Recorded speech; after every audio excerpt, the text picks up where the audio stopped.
Well, hello again, everyone. You've made it to the last segment of the neuromuscular videos. This is part 4, and we are going to look at voluntary movement and the role of a few of the elements of the central nervous system, particularly in the brain and spinal cord, that contribute to movement, voluntary movement. So this is your brain. I don't have a picture of your brain on drugs, but this is your brain. I'm sure you've all seen it. It's what you're looking at is the very outside of it. And our brain is divided into two hemispheres, a right and a left hemisphere. And then we also have different lobes of the brain. And you can see some of those here, frontal, parietal, and occipital lobe. We also have a temporal lobe that you can't see. And again, since you're looking at the outside, you are looking at the at the cerebral cortex.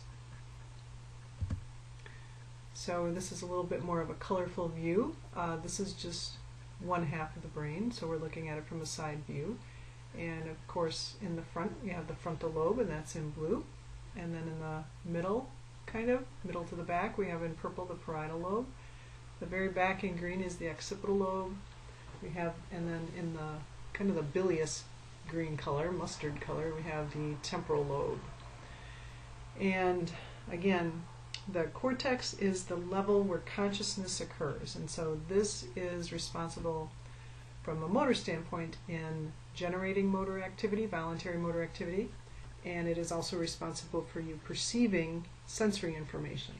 So if we look here, the very back part of the frontal lobe in front of the central sulcus is the primary motor cortex area, and that's the area that from which the majority of your motor impulses arise. And then right behind that is your primary sensory cortex, which is again the primary area where a lot of your conscious awareness of sensation comes in.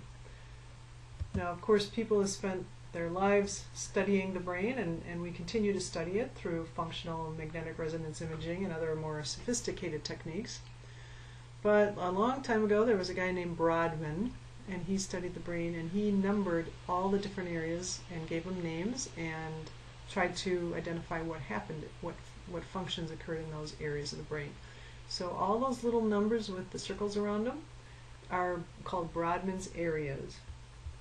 And if you again look here, now the front is here, here's the back, and here's the cerebellum. That's not part of the cerebral hemispheres, it's a little bit different, but it's still considered part of the brain.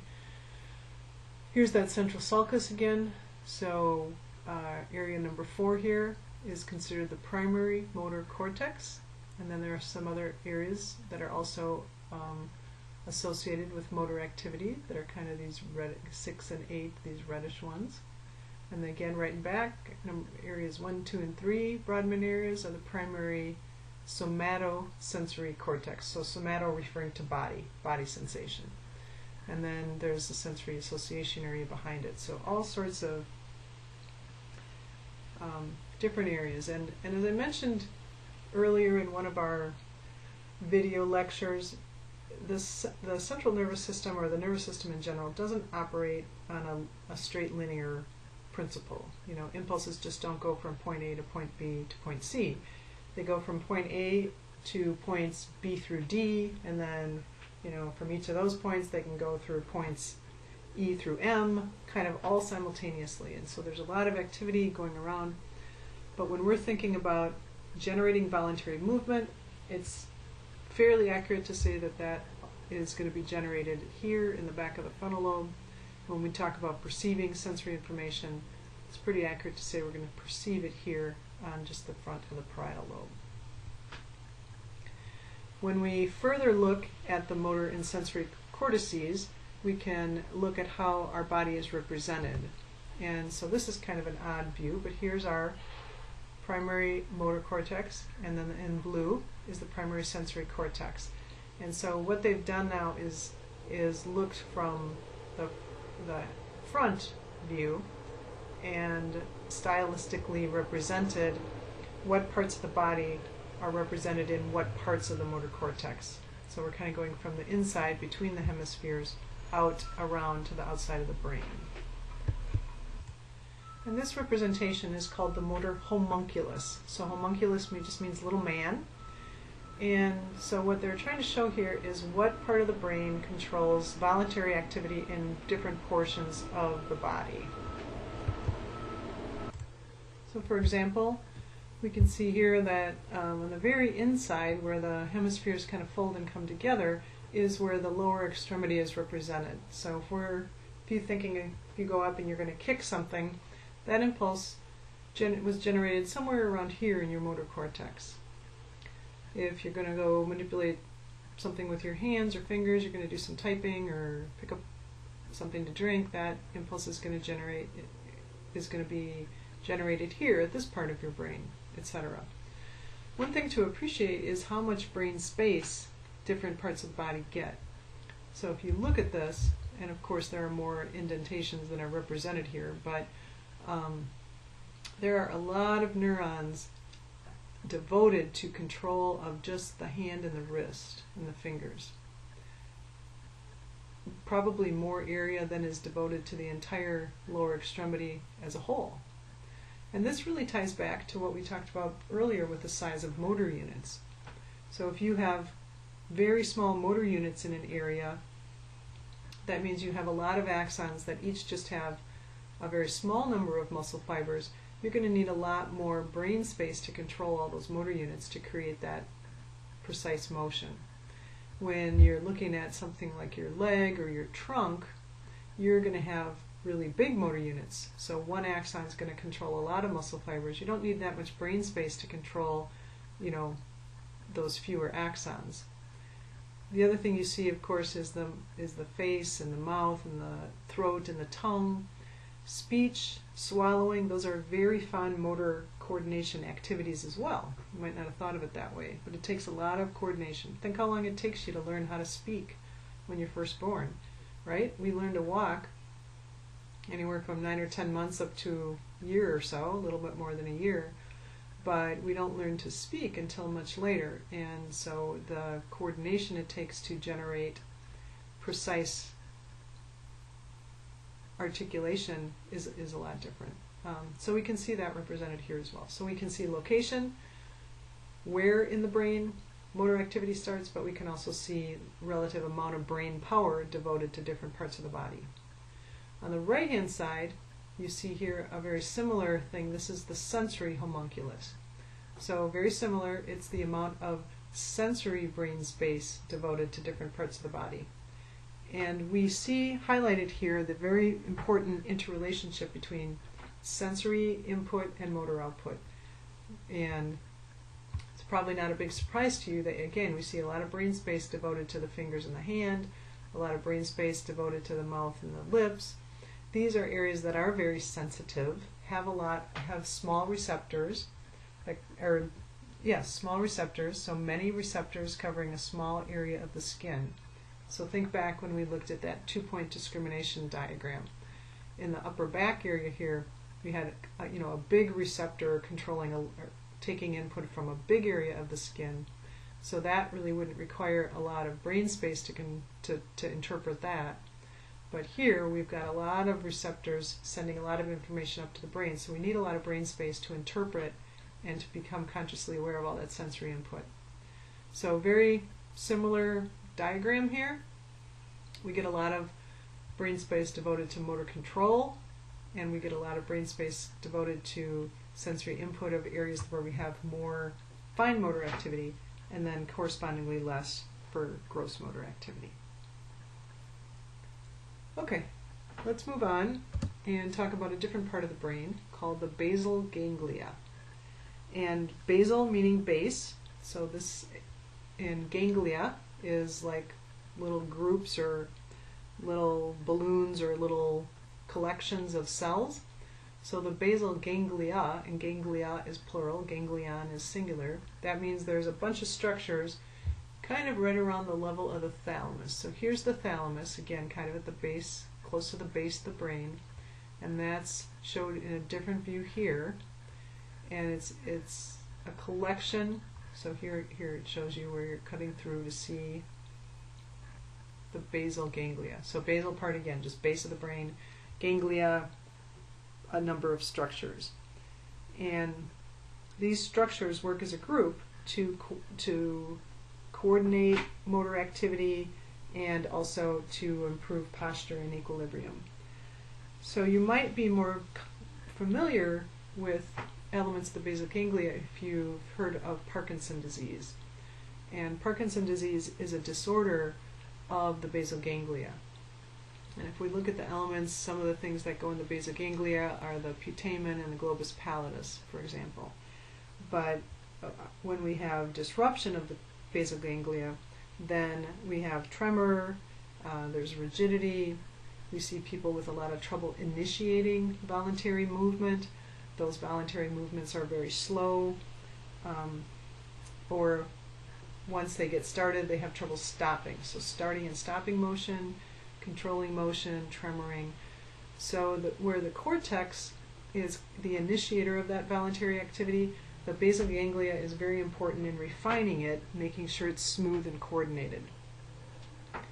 And we also see that level of coordination in the cerebellum. So the cerebellum is, again, also located not at the base of the brain. It's not even within the hemispheres. It's actually kind of tucked up underneath them. And you see that here, tucked underneath them in the back of the brain. And the cerebellum is responsible for coordination, again, of voluntary motor activity. It's also very important, again, for balance and muscle tone. So people with damage to the cerebellum will have a lot of balance problems. They'll also tend to have very low muscle tone, which makes them appear weak, and they may have very uncoordinated movements. Ataxia is a type of incoordination where if you try to, say, bring your finger in and come in and touch your nose, instead of it being a nice smooth motion from the tip of your finger to the tip of your nose, that motion kind of goes all over. It might ultimately end up near the nose, but it certainly didn't take a direct route to get there. It kind of goes all over the place. So when we see people with cerebellar problems, again, we know that we're going to see a disruption, not in the initiation of normal motion and voluntary motion, but in the control of and the coordination of that motion. And then finally, just on this same slide, we can look at the brainstem, and I included that because all the motor tracts coming out of the brain in order to get to the spinal cord so that the impulses can be ultimately delivered to the muscle, that all has to go through the brainstem here.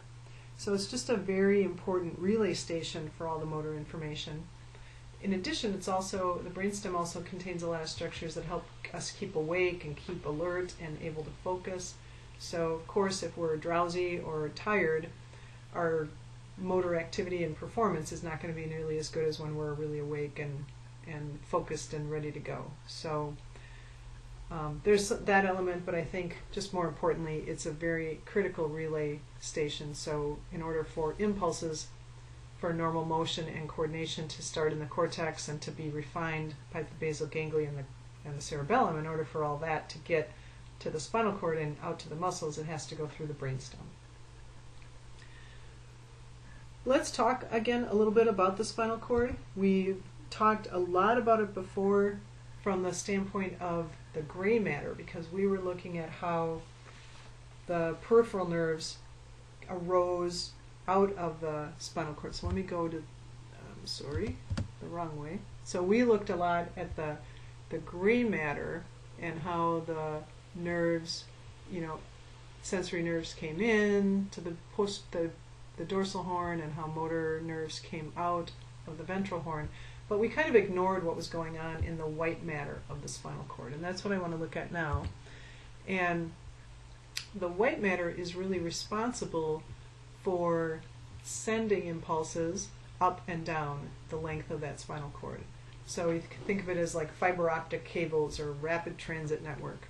So if we have conscious impulses and for movement coming out of the cortex, those impulses are being refined by the cerebellum and the basal ganglia, but all those impulses have to travel down. And then let's say we want the arms to move. Well, it's going to come out the nerves in the cervical spine and get delivered to the upper extremity. Or if we want the legs to move, it's going to come all the way down to the lumbosacral area and again go through the plexus and finally get delivered to the leg muscles.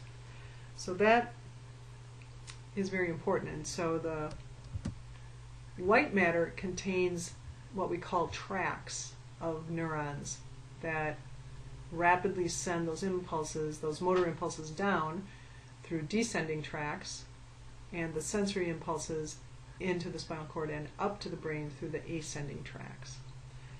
So one example of a descending tract is called the corticospinal tract. And here you can see we have a ventral corticospinal tract. So if we have a ventral one, we probably have a dorsal corticospinal tract. We're not going to look at that right now. We have reticulospinal tracts, vestibulospinal tracts. These are all descending tracts. They send information down. And these are just named from where they start and where they end up. So these are all ending up in the spinal cord. That's why spinal is at the end of the name. And so they've started in different places. So the ventral corticospinal tract started in the cortex, where we just looked at the motor homunculus, the primary motor cortex. But we also have things that are starting in the reticular area, which is in the brainstem, and the vestibular area, which we didn't really look at, but there's a lot of different areas that are sending motor information down. Those are all going to blend, go out, and ultimately to the limbs. And so that's where we get the magic and the elegance of our motor coordination. It's not just that we've voluntarily initiated an impulse, but we have a lot of control mechanisms that all come down and blend together and help us figure out which motor units do we want to activate, how much force, with which speed, in what order are we going to activate all these muscles. Everything that goes into coordination is coming down through these tracts. It's pretty amazing. Similarly, we have ascending tracts that are going up and taking sensory information up to the brain. One is just generally called the dorsal column, so it's just because it's in the it's a column of neurons in the dorsum of the spinal cord. But again, we see some that are named for where they're coming and going. So the spinal cerebellar tract, we have sensory information going from the spinal cord up to the cerebellum. So we need that sensory input in order to get good motor output. So if you take this slide and this information and you put it together with the information we talked about before, it can really help you understand and put together how the nervous system goes together. And we just have one more slide here.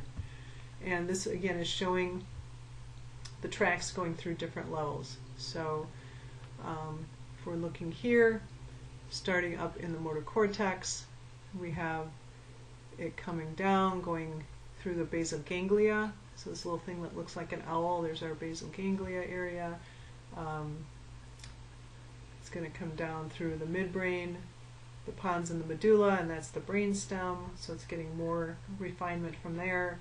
It ultimately is going to end up in the spinal cord and then go out again through the ventral root, out to the spinal nerves, and then ultimately to the muscles. So this is a great slide if you can kind of put together everything that we talked about, and these all 4 videos. This will show that you really understand the nervous impulses and how they are generated in order to control motor activity. Yeah, like we say, just know everything. Alright, the final thing I just want to touch on that's at the end of your lecture notes is the term kinesthesia. We talked about proprioception before, which is more about position of the body.